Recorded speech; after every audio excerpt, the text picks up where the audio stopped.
জানো তো, আজ থেকে ঠিক 1 বছর আগে আমার বিয়ে হয়ে যেত, বাট সেটা ক্যান্সেল করতে হয়েছিল। আমার শ্বশুরমশাই প্রচণ্ড অসুস্থ হয়ে পড়েছিলেন ওই টাইমে, যার কারণে আমাদেরকে বিয়েটা ক্যান্সেল করতে হয়েছিল। ঠিক সেই কারণেই আমাকে সব মেকআপ আর্টিস্ট বলো বা সব কিছু বিয়ের 10 দিন আগে যেহেতু ক্যান্সেল হয়েছে, যা যা বুক ছিল আমাদের সবই ক্যান্সেল করতে হয়েছিল। বাট বুক করা তো আর এমনি এমনি হয় না, অ্যাডভান্স হয়। তো ঠিক সেই রকমই আমার যখন বিয়েটা ক্যান্সেল হয়, আমি মেকআপ আর্টিস্টকে 10 থেকে 15 দিন আগে ক্যান্সেল বলে দিয়েছিলাম। তো ঠিক আছে, সেটা বলেছিল যে তুমি ডেটটা পরে জানিও, আমি পরে অ্যাডজাস্ট করে দেবো।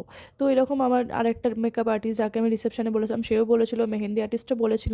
তো এই কথা হয়েছিল। তারপর যখন আমার 3 মাস আগে বিয়ের ডেটটা ঠিক হয়, তখন আমি আগে মেকআপ আর্টিস্টকে জানাই যে এই ডেটে আমার বিয়ে হচ্ছে। তখন উনি পরিষ্কার বলে দেন যে আমার ওই ডেটে বুক হয়ে গেছে। মানছি তোমার বুক হয়ে গেছে, কিন্তু তুমি তো চাইলে অ্যাডজাস্ট করতেই পারতে। সে নাকি 9 তারিখ বিয়ের দিন, সেদিন প্রচণ্ড ব্যস্ত, প্লাস 11 তারিখেও নাকি প্রচণ্ড ব্যস্ত, কোনো রকমভাবেই নাকি ম্যানেজ করতে পারবে না।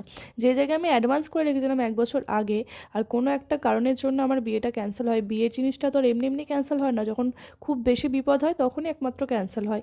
তো ঠিক আছে, একটা মেয়ে হয়ে যখন মেয়ের মানে কষ্টটা বুঝলো না, তাহলে আমি আর কী বলবো বলো? তোমাদের কি মতে বলে যে এটা কি উনি ঠিক করলেন? আমার তো মনে হয় না যে একদম ঠিক করেছে।